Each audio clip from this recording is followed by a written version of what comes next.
It is my privilege to introduce Kyle Walker to share his job search story. Kyle, it's all you. All right. Good morning. Pleasure to be with you. So you just want my stories that Share whatever you want to share. I mean, they're here to learn what worked for you. I think one of the things you had the most unique is you had the most complicated, in my opinion, non-compete clause. It actually listed companies you couldn't work for. But Yeah. share your story. I'm sure people have questions. And funny that your company asked you to come back. So all that good stuff. All right. So my name is Kyle Walker.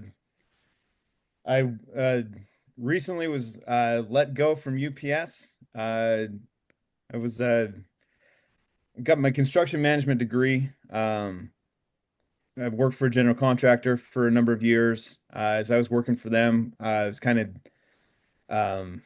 was kind of getting to the point where progression with them wasn't going to go anywhere. It was a little small, kind of mom and pop operation, and so I was looking for jobs elsewhere and found that UPS was uh, was hiring for a big project they were building in Salt Lake. So I applied for this project management role with UPS and got the job. I didn't even know UPS had a construction department. Got the job, built the Utah Regional Hub in Salt Lake City. It's a big automated package handling processing center where all of your brown trucks are dispatched for the Salt Lake Valley. Um, so after the project was over, after a year and a half, I transitioned to a facility engineer role where I looked over the building. And I did that for the last 6 years. Well, in 2023, UPS had a big contract negotiation with the Teamsters Union and basically conceded to all of the Teamsters demands. And as a result of that, labor costs increased for UPS by about $1 billion a year. So UPS's master plan was to save $1 billion through management reduction. So I don't know how that works out, but in September of last year, I was notified that I would be terminated effective January 31st of this year. So I had a 4 month period to uh, to work for UPS, and the contingency there was that I would be working out of our Denver facility. So weekly they would fly, they'd fly me out on Monday. I'd work all week in Denver, fly home on Friday, and I did that for 4 months while I was looking for a job. And for me, a lot of people in September were notified that they were going to be terminated, and it was kind of notified on Tuesday. Last day was that Friday. So in my perspective, it was we had time to try and uh, find a job. So uh, full-time job was working at the UPS building in Denver, and then I'd go to the hotel and I'd spend the rest of the night hunting for employment. Well, one of the through networking, a neighbor had a friend. My goal was to get back into construction management. And I had a neighbor that was friends with somebody that was kind of an upper level manager at Layton Construction. So he says, "Hey, send me your resume." I sent it over. The resume ended up on the desk of the guy who was the project manager for the UPS building. And he and I were pretty good friends. So he gave me a call and said, "Hey, your resume's sitting on my desk. What's going on?" And I kind of gave him the story. And he said, "Well, come and meet with me." So I took an early flight home the next week, um, met with him, and he said, "Yeah, we'll put you on our UPS projects. It's a natural fit. You understand the UPS side of things. You understand the construction side. I mean, it's a great fit." And so, October, mid-October, I I had and I had a job lined up. Uh, it was compensation wise, it was going to be just kind of a great transition. A lot of potential opportunities with Leighton. So, I was excited. That Leighton was fine with the time frame of January 31st. So, things were golden. And a few days after that, UPS reached out to me and said, "Hey, we made a calculation error, and you can have your job back if you want it." And so at that point, I kind of thought about it, but really, I didn't enjoy my job as a facility manager. In terms of, I enjoyed working with the people, but the job itself was pretty stressful and demanding. The hours were uh, I was working the twilight night sort, so I'd go in at 5 p.m. and work until 3 a.m., which was rough and kind of hard for family life with, I was leaving to go to work when the kids were just getting home and asleep when the kids left for the day. So, I'd see the kids on the weekend sort of thing. And so anyway, just thinking about it and having, being on the severance block or, the severance list, all of the people at the Salt Lake building knew that I had been terminated. And so, going back and working for, or, having people report to me, it felt like I'd lost all of my, uh, my leverage or, uh, whatever it is, authority as a manager because I'd been cut kind of thing. So, I told UPS, nah, I'm gonna pursue, another opportunity, which was the Leighton thing. And, things were looking up. Well, a couple days after I told UPS, no, thank you, Leighton, sends me a text saying, "Hey, we need to talk." And he basically said, right now, it was mid-October, election coming up, year-end stuff. Uh, they weren't sure how things were going to pan out, and the upper level people kind of put a hold on any hiring. So he said, "Hey, it's not looking up right now." We said, "I'm optimistic, but it's a it's a no, it's a no for now." And then but reach back at the beginning of the year and we'll see what we can do. So I get back on and start really hunting for jobs. Had some good interviews. Uh, Things were looking up, but as I get closer and closer to January 31st, I still hadn't landed a position anywhere. So January 31st came. UPS, as Steve mentioned, has a pretty stout non-compete. Um, and it lists the companies. I couldn't apply for a job with Walmart, Amazon, FedEx, U.S. Postal Service. I mean, just that I think there's just 75 companies that I couldn't apply to work for, which was frustrating because Amazon had a facility project manager job for package facilities. I mean, I was a shoe-in with my construction experience and my, package automation experience. It feels like I would have been a shoe-in for that. But going through the application process, just looking around says, are you currently, have you signed a non-compete? And I had, so I couldn't pursue the opportunity any further. So for the last, you know, 2 months, I've been applying for anything and everything. Um, I've got a spreadsheet that I've been keeping track of. My goal was, 15 applications a day, sort of thing.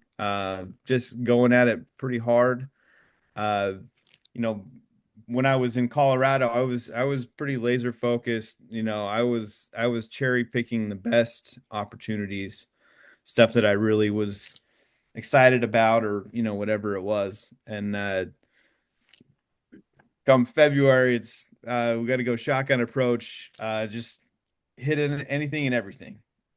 And so started applying like crazy. The first 2 weeks of February, pretty frustrating. A lot of applications out there, a lot of system generated rejection notices that I'm sure copying pasting the resume. I didn't just the system just kicked me out. I'm sure there's Steve mentioned there's a software program for that, but um so anyway, applied for two local positions, one with Clyde companies. They're a big supplier, general contractor in the Wasatch Front, and Jacobson Construction.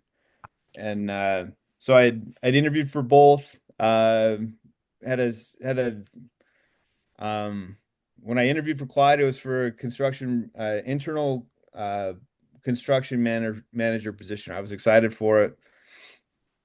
Um, and I'd applied for a project manager role at Jacobson. Jacobson came back and said, "Hey, you don't have what it takes. Your resume doesn't show the things we need for a project manager role, but we've got this other thing that might be something to look at." So I said, at that point, I'm open for anything. So I interviewed with both. Uh, Interview with the Jacobson deal. They called it a supervisor. It's really kind of a project manager role, but it's for smaller little projects, and pretty appealing, exciting job. A lot of fun. Every day is different. That kind of stuff. So was looking excited. Excited for both of them. A few days after the Clyde interview, the manager that interviewed me called me up and said, "Hey, your project management experience is a little short for what we're looking for. Uh, would you be interested in would you entertain a project engineer spot?" And in my mind, I was a project engineer 10 years ago. Uh, that's not, that's really not super interested in that. With Clyde, we hadn't talked pay at that point. So I was, I'm still entertaining anything. So I said, sure, let's talk. And so I met with him again. Um, and when I met with him, it was with two of his project managers as well. And the first question one of the project managers asked is like, "Hey, you say you were notified in September. It's now March. How come we're just having this talk now?"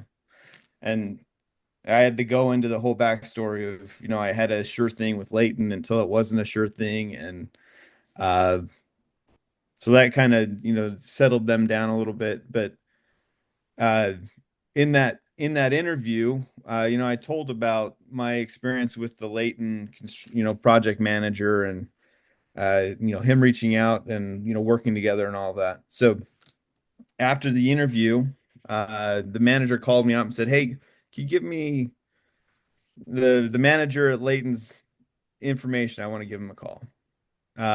So I sent him the contact information. I sent the Leighton manager a text saying, "Hey, just a heads up, this guy's going to give you a call." I told him, it didn't work out because of the business circumstances. And anyway, the Leighton guy corroborated my story, gave me a good, a good referral, a good reference. And ultimately Clyde comes back and says, "Hey, we're gonna offer you the project manager role," which is, I was excited about that. And I mean, ultimately for me, that within a day, I think it was the same day, I got an offer from Clyde and from Jacobson. Uh, I stewed on it all weekend. It was, it was back and forth. At first, it was Jacobson, slam dunk. I was going with them, and then it was Clyde, and I was back and forth. Ultimately, I ended up Pick and Clyde just better offer, and they're going to give me better experience for resume building. And I think that's one of the things I've learned from this process is that um, you know during my time as a facility manager for UPS, I was I was pretty, I felt secure in my position. There was no way that UPS was going to cut me. I win their, probably the top 10 uh, package processing facilities in their network. We're exceeding all of the metrics.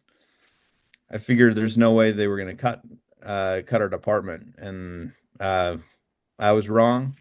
But I hadn't put much effort into LinkedIn or building my resume or anything along those lines. So going forward, I'm gonna make sure that I maintain uh a quality profile on LinkedIn, and that I keep my resume up to date, that I'm working on making sure that my resume really reflects my experience, and shows the asset that I am, kind of thing. So I think that about covers it. Any questions, Steve? Anything you want me to add?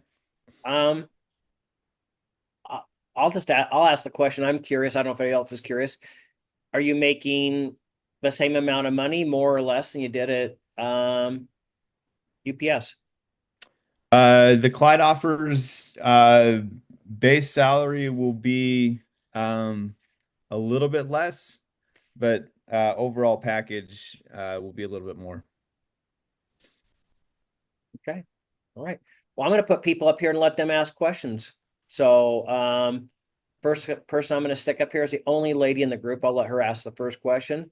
She's the only lady in the group today, and that's Liz. Mm-mm. Hey, congratulations on getting the job. That Thank sounds you. like just a crazy back and forth.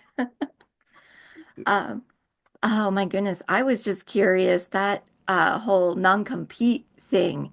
Is there any way out of those? Because that sounds like a nightmare. I think, potentially I could have reached out to the HR department and really lobbied to get the non-compete uh, taken off of it, but Hmm. I just I couldn't. Yeah, I ended up not doing it. Figured Hmm. if it's that big of a deal, I mean, why fight it? But yeah, here's my list of non-competes. Oh my gosh. How could that be legal? That's insane. And I think, I mean, I've got a brother-in-law who's in HR, and he was, yeah, he said, don't worry about the non-compete. He said they're not gonna, it's not worth the time and energy to come and hunt you down and anything Mm, like that. But just internally, I couldn't say that I didn't have a non-compete when I knew I did. So gotcha. Oh man. Crazy. Oh, cool. Thank you. That's all I had because it's like I've heard of NDRs, but never a non-compete. I've never had to deal with that before, so I was curious about that. But yeah, it's kind of wild. But that is absolutely well, awesome. Thank you. thank you. Next up is Tony. Hey, Kyle. Bye. Congratulations, by the way. Thank you. I'm curious to which job sites you used to look for your work while you were in Denver and such when you were sending out those resumes. LinkedIn primarily. And then I kind of I started going through, and I pulled up top 100 contractors in the US, and I started just nibbling away at some of those. You're just going off of stuff I knew. I knew Northrop Grumman was pretty big. They had project manager, construction project manager roles. So I just started thinking about, you know, what are big companies that are going to have a facility management construction kind of role, and applied for some of those. I applied for a role with Oracle, had a couple interviews with them to be a facility project manager for them. And I mean, I think I think it was important for me not to just get stuck on general contractors, especially with my limited experience with projects over the last 5, 6 years. It was important that I, broadened into the facility stuff as well. So quick follow-up, how many years have you been in the industry? Been in construction for really 16 years. Got quite a bit of experience, general contractors, home builders, that kind of stuff, and then the UPS side. So Cool. Nice job. thank you. Congratulations. Thanks. Thanks. Next up is Dax. Yeah, congratulations, Kyle.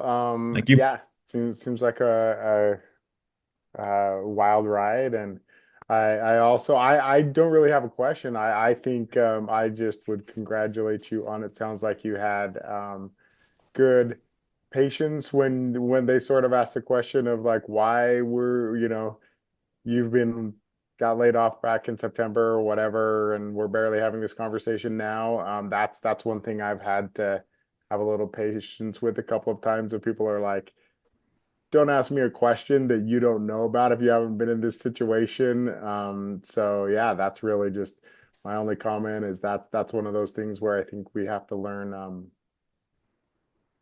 to be tactful and in some of those interviews and speaking to people who haven't been on the other side of the table. So yeah, congratulations on navigating that part of an interview, and congratulations on getting your role.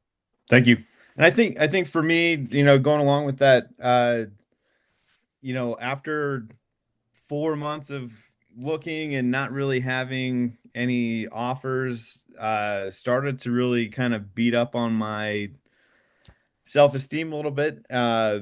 Talking with my brother-in-law who's in HR, he's like, you can't look at it like that. Big corporations, it takes a lot of time for them to go through their process of hiring. And a lot of times I'd ask them, hey, I've applied for this thing, haven't seen anything, like they still have it posted, do I apply again? He said, absolutely.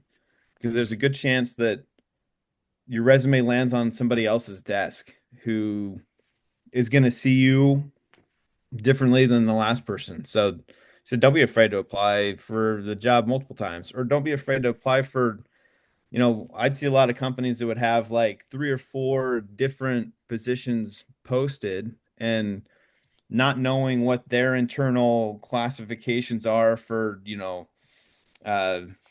district manager, VP, like you don't know what they necessarily are. So you just apply for everything. And if you land on the right desk of the right person and they see, what your experience is, then go for it. So yeah, he said don't be afraid to just throw yourself out there and, shoot for the stars and hopefully you hit something. But Yeah, I'll just add, just for the sake of everybody else too, that's happened to me. I'm sort of in the middle of a process with Intermountain Healthcare right now, and that came from one clear back in the fall where it had been, and this is a different role that I'm talking to now, but that original one had been posted, and then I never heard back from it, and then I saw it reposted and talked to a friend there, and it turned out that the original role, right after they posted that one, the hiring manager moved to a different company. Everybody moved up, and that role kind of slipped through the cracks. And then, 5 months later, they reposted it. So, yeah, I think that's definitely a good lesson that for all of us is you really never know what's happening behind the scenes, and so control your side of things and what you can do, and take care of yourself and advocate for yourself. good. Speaking of HR, let's throw a couple HR guys in here. Let's throw Chris in here first. Yeah, Kyle. Yeah, interesting story, man. Congrats on landing a job. Thank you. Two quick questions for you. And I'm not using this word negatively because I'm a big sports fan. A lot of times coaches will get fired and they still coach the bowl game. They call them like lame duck coaches because they know they're out. Did you feel that way kind of knowing that you're going to be done in January? And obviously you still need to work for your family. How difficult was that? And then did you get a severance at the 31st of January? That makes sense.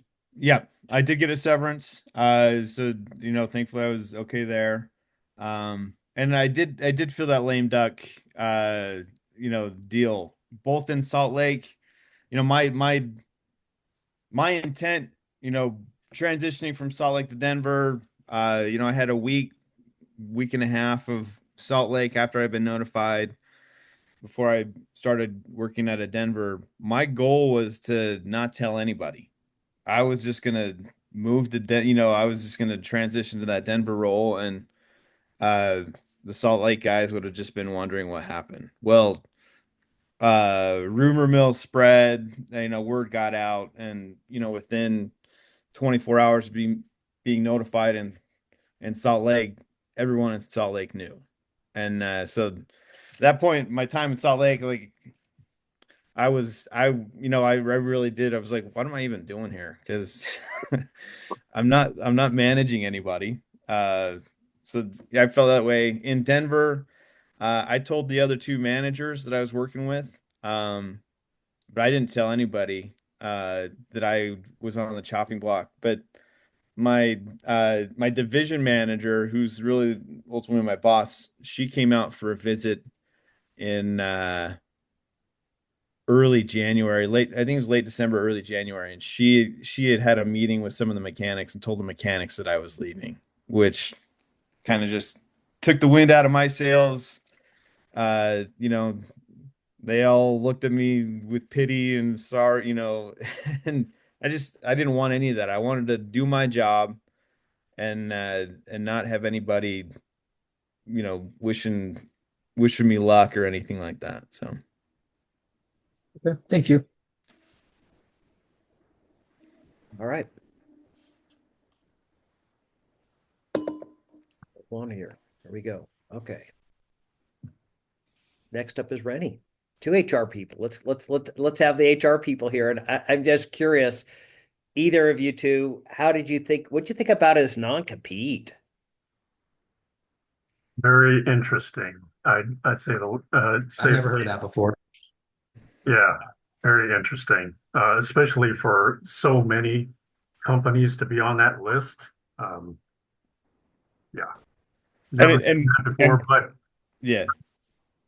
And for me, I didn't hold any trade secrets. I wasn't, I didn't sit in the board meetings. The contractors that are building the conveyors at UPS are the same contractors that are building the conveyors at FedEx, at Amazon, and everybody else. So it's not, I didn't have any top secret information. So well, first off, I'd like to congratulate you on finding that opportunity. I know it's frustrating. For me, it's only been a short period of time. I've only been out of work for 2 weeks, but I can corroborate pretty much anything that everybody's been saying throughout this conversation is, you know, it's a hard thing. And I've worked both sides, especially as I've worked the recruiting side, I've worked the HRIS side. Um, I see your frustration and I see everybody's frustration all the way around. So I know how that is, and I know how long it takes. I've had to tell candidates before, hey, it's going to be a month before we can truly get back to you. But one thing for me is I tried to make it personal. I tried to, reach out there and I would let you know in person, whether I called you or emailed you to say, hey, this is where we're at in the process. So especially since I worked with veterans, me being a veteran myself, they put me in the position to basically hire and interview veterans. So it kind of made it easier to do that. So I totally understand where you're coming from with difficulties with that. But like I said, congratulations to you. I know it was a long time coming and a lot of hoops to jump through, but you stayed the course. That's the way you got to do it. And as Dax had said earlier, you got to really put yourself out there and keep doing it. I'm just like you. I've been firing out resume after resume after resume with big companies since day one. Yeah. And I have an interview tomorrow. Doesn't mean it's going to happen, but I know the process. So that's all I got. Excellent. Thank you. Thanks, Reddy. Next up is, I'm randomizing now. Nobody knows who they're going to get called on. So next up is Dallas. Hi, Kyle. Thank you for sharing your story. It's hard to think of what to add at this point. One of the really interesting conversations we've had today is that whole idea of worthiness. I'm kind of taking it personally, right? Like everybody else has their job and I don't. So I guess if you have any more thoughts on that, I'm interested to hear. It's really hard, I think, to keep your spirits up. For me, I find that if I'm getting interest, like if I have a couple interviews on the calendar, it's easier for me to feel like, okay, things are moving, and it's easier for me to stay hopeful. And then but if I get a lot of rejections, then I start to have trouble staying hopeful. So Job Team has been amazing to kind of keep my spirits up. And then I guess my only question maybe is, it's so fascinating they offered you your job back, and I just don't understand that at all. And I guess did they offer you a better salary? Like, did they do anything to try to get you back, or just kind of like, oops, our bad? And I don't know. I'm glad you didn't take it. I'm proud of you. If you want to talk more about that, I'd love to hear it. That's about all I've got. Thanks, Kyle. Thank you. They'd offered it back. It was, they had counted my boss in Salt Lake as one of the manager counts, and his role really didn't just, it wasn't on the floor managing mechanics kind of thing. So yeah, it was more of a, hey, good for you. We got good news. You can have your old job back. Let's pretend nothing happened kind of thing. And that was awkward. And my division manager, she's one of the reasons I didn't decide to stick around. But ultimately, one of the mechanics in Salt Lake, I had around Christmas time, I worked a couple days out of Salt Lake. One of the mechanics, kind of pulled me aside. He's like, "Hey man, I'm proud of you for for telling UPS to go somewhere else." But anyway, it was that felt good that somebody else stood beside me. But whatever.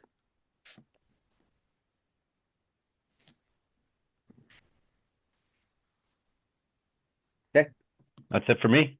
All right. Next up is Brian. Congratulations, Kyle. Thank you. I'm glad to hear that when you get let go from a company and they reach back out to you, you had those feelings.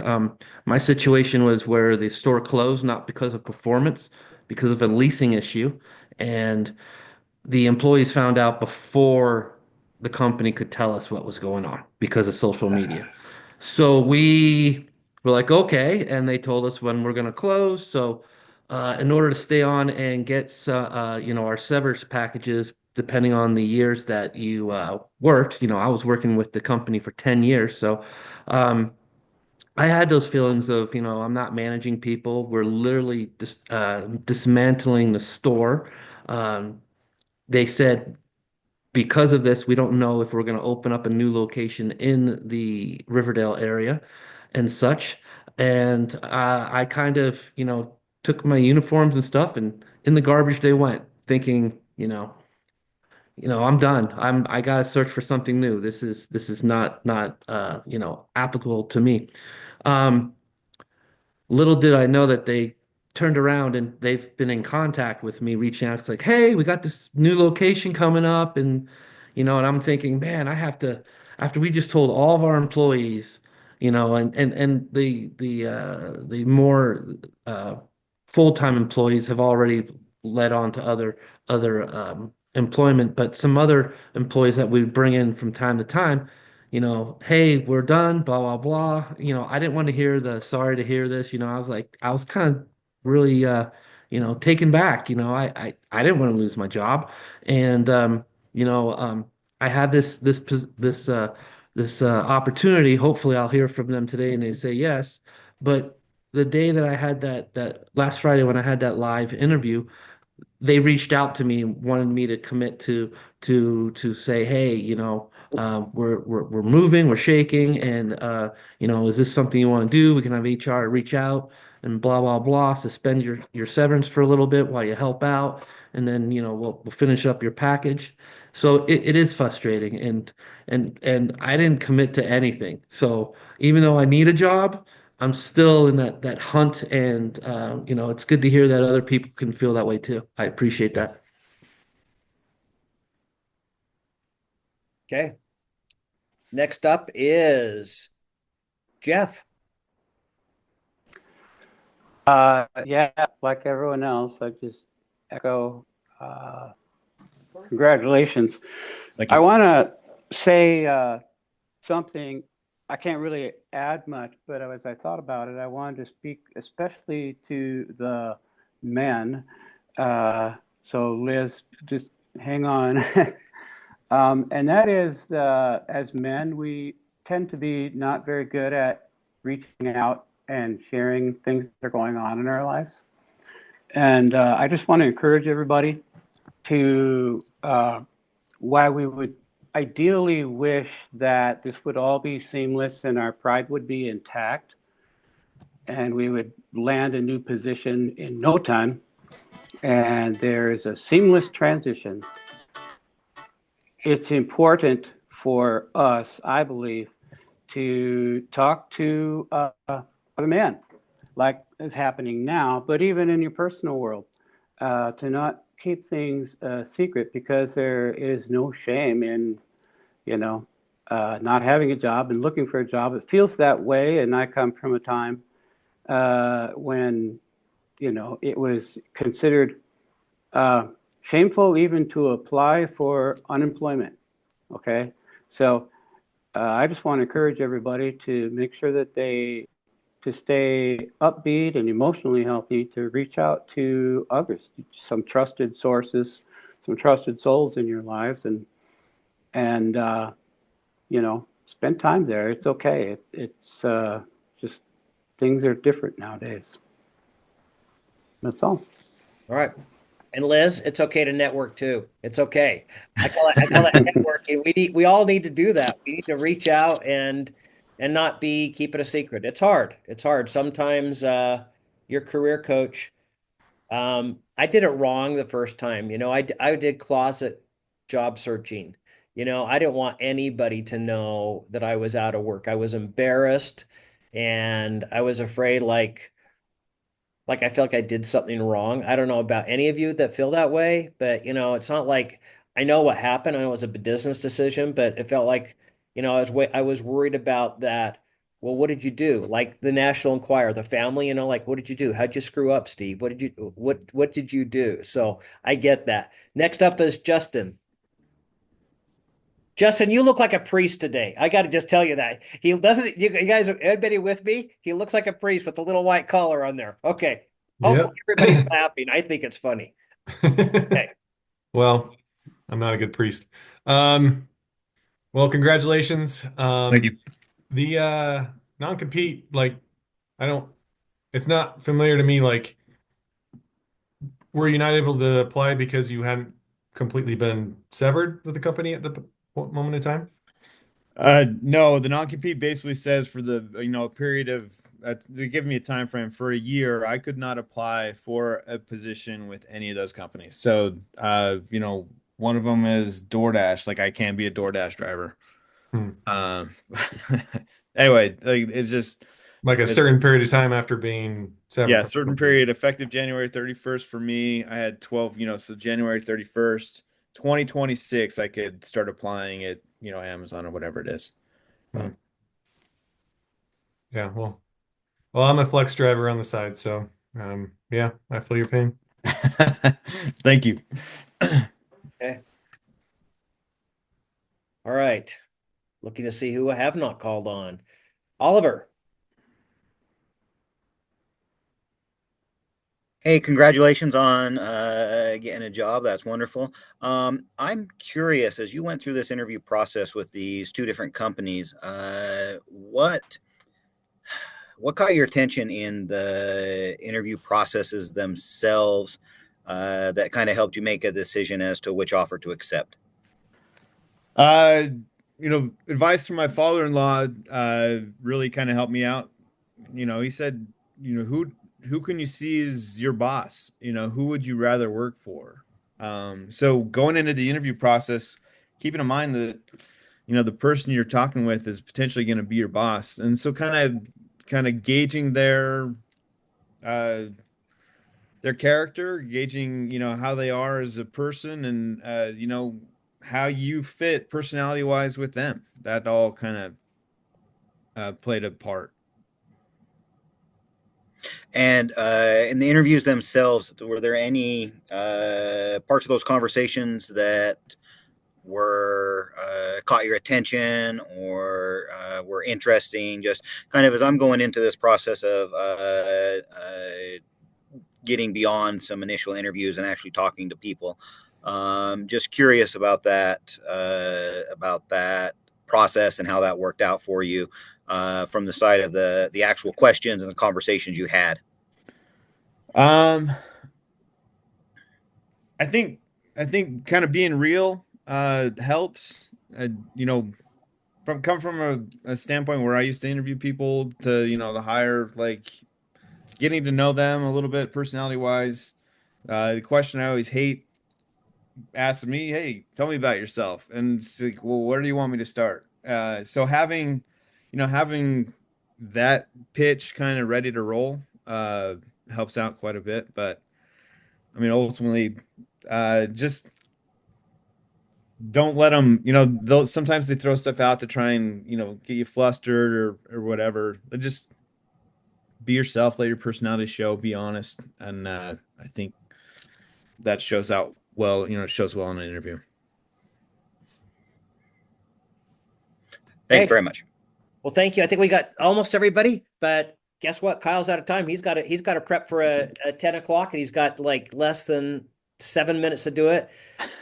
Kyle, thank you for coming today. Kyle knows I'm a risk taker. I will ask anybody, even if you've never been a job team. And I think this is really helpful to the group today. So Kyle, thank you. And I wish you all the best. Any last advice? Don't let, ultimately it's not a character flaw or, it's not your fault that you were let go.